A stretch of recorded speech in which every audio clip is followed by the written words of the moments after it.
മലേഷ്യയിലെ ഏറ്റവും പ്രശസ്തമായ തീർത്ഥാടന കേന്ദ്രങ്ങളിലൊന്നാണ് ബട്ടു ഗുഹകൾ. ശ്രീ മുരുകന് സമർപ്പിച്ചിരിക്കുന്ന ക്ഷേത്രമാണ് ഗുഹയ്ക്കുള്ളിലുള്ളത്.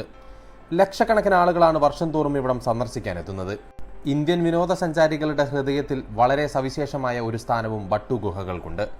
ബട്ടു ഗുഹകളുടെ വിശേഷമാണ് ഈ വീഡിയോയിലൂടെ പറയുന്നത്. ശ്രീ മുരുകന് സമർപ്പിച്ചിരിക്കുന്ന വലിയ ഒരു ഹിന്ദു ക്ഷേത്രമാണ് ഇവിടെയുള്ളത്.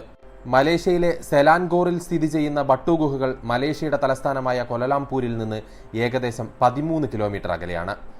400 ദശലക്ഷം വർഷങ്ങൾക്ക് മുൻപ് രൂപപ്പെട്ടതായി കരുതപ്പെടുന്ന പ്രകൃതിദത്ത ചുണ്ണാമ്പുകല്ല് ഗുഹകളുടെ ഒരു പരമ്പരയാണ് ഈ ഗുഹകൾ ഉൾക്കൊള്ളുന്നത്. ഈ സമുച്ചയത്തിൽ നിരവധി വലിയ ഗുഹകളും ചെറിയ ഗുഹകളും ഉൾപ്പെടുന്നു. ഓരോന്നിനും അതിൻ്റെതായ പ്രത്യേകതകളുമുണ്ട്. കത്തീഡ്രൽ കേവ് അഥവാ ടെമ്പിൾ കേവ് എന്നറിയപ്പെടുന്ന പ്രധാന ഗുഹയിൽ ഹിന്ദു ദൈവമായ മുരുകന്റെ ക്ഷേത്രം കാണാം.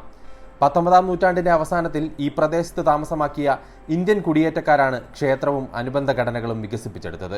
400 ദശലക്ഷം വർഷം പഴക്കമുള്ള ബട്ടു ഗുഹകൾ 1800കളുടെ അവസാനത്തിൽ പ്രശസ്തമായ ഹിന്ദു ദേവാലയമായി മാറുന്നതിന് മുൻപ് ഒറാങ് അസ്ലി ഗോത്രത്തിൽപ്പെട്ട തദ്ദേശീയ ജനവിഭാഗമായ തെമുവാൻ ആളുകൾ പലപ്പോഴായി അഭയകേന്ദ്രങ്ങളായി ഉപയോഗിച്ചിരുന്ന സ്ഥലമായിരുന്നു. മലേഷ്യയിലെ ഏറ്റവും പഴയ നിവാസികളാണ് ഒറാങ് അസ്ലി. ബട്ടു ഗുഹകളുടെ പ്രധാന ആകർഷണം എന്ന് പറയുന്നത് ശ്രീ സുബ്രഹ്മണ്യൻ സ്വാമി ക്ഷേത്രം എന്നറിയപ്പെടുന്ന ബട്ടു ഗുഹാക്ഷേത്രം തന്നെയാണ്. ഇന്ത്യക്ക് പുറത്തുള്ള ഏറ്റവും പ്രധാനപ്പെട്ട ഹിന്ദു ആരാധനാലയങ്ങളിൽ ഒന്നാണിത്. മുരുകന്റെ അതികായ സുവർണ പ്രതിമ ബട്ടു ഗുഹകളുടെ പ്രവേശന കവാടത്തിലാണ് നിലകൊള്ളുന്നത്. വിശ്വസിച്ചാലും ഇല്ലെങ്കിലും 140 അടി ഉയരമുള്ള ലോകത്തിലെ ഏറ്റവും ഉയരം കൂടിയ മുരുകന്റെ പ്രതിമയാണിത്. ഈ പ്രദേശത്തെ മറ്റെല്ലാ ഗുഹാക്ഷേത്രങ്ങളിലും ഏറ്റവും വലുതാണ് ക്ഷേത്രഗുഹ. 272 കോൺക്രീറ്റ് പടികൾ കയറി വേണം ഒരാൾക്ക് നിരവധി ഹൈന്ദവ ആരാധനാലയങ്ങളുള്ള പവിത്രമായ ക്ഷേത്രഗുഹയിലെത്താൻ. ടെമ്പിൾ ഗുഹ, ആർട്ട് ഗാലറി ഗുഹ, മ്യൂസിയം ഗുഹ, രാമായണ ഗുഹ തുടങ്ങിയ ഗുഹാക്ഷേത്രങ്ങളും ഇവിടെയുണ്ട്. അവരുടെ പേര് സൂചിപ്പിക്കുന്നത് പോലെ തന്നെ ആർട്ട് ഗാലറി ഗുഹയിലും മ്യൂസിയം ഗുഹയിലും പ്രതിമകളും പെയിന്റിങ്ങുകളും പോലെയുള്ള ഹിന്ദുമതപരമായ കലാരൂപങ്ങളുടെ വലിയ ശേഖരമുണ്ട്. ഈ ഗുഹകൾക്ക് പുറത്ത് 15 മീറ്റർ ഉയരമുള്ള ഹനുമാന്റെ പ്രതിമയുമുണ്ട്.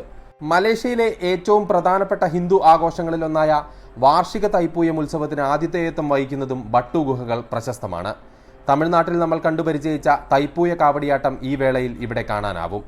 സാംസ്കാരികവും മതപരവും പ്രകൃതിപരവുമായ പ്രാധാന്യം കാരണം ബട്ടു ഗുഹകൾ ധാരാളം വിനോദസഞ്ചാരികളെയും സന്ദർശകരെയും ആകർഷിക്കുന്നു. ഭഗവാൻ മുരുകൻ താമസിക്കുന്ന 10 ഗുഹകളിൽ 10ാമത്തെ ഗുഹയായിട്ടാണ് ബട്ടു ഗുഹ അറിയപ്പെടുന്നത്. അതിൽ ആദ്യ 6 ഇന്ത്യയിലും ബാക്കിയുള്ളത് മലേഷ്യയിലുമാണ്. 1890-ൽ തമ്പുസ്വാമി പിള്ള എന്ന ധനികനായ തമിഴ് വംശജനാണ് മുരുകനെ ഈ ക്ഷേത്രത്തിൽ പ്രതിഷ്ഠിച്ചത്. ബട്ടു ഗുഹകൾക്കുള്ളിലെ ക്ഷേത്രങ്ങൾ ദ്രാവിഡ വാസ്തുവിദ്യയിലാണ് പണി കഴിപ്പിച്ചിട്ടുള്ളത്. രാമായണം, മഹാഭാരതം, മറ്റ് തമിഴ് കൃതികൾ എന്നിവയെ ആസ്പദമാക്കിയിട്ടുള്ള മനോഹരമായ ചുവർചിത്രങ്ങൾ ഇവിടെ ആലേഖനം ചെയ്തിട്ടുണ്ട്.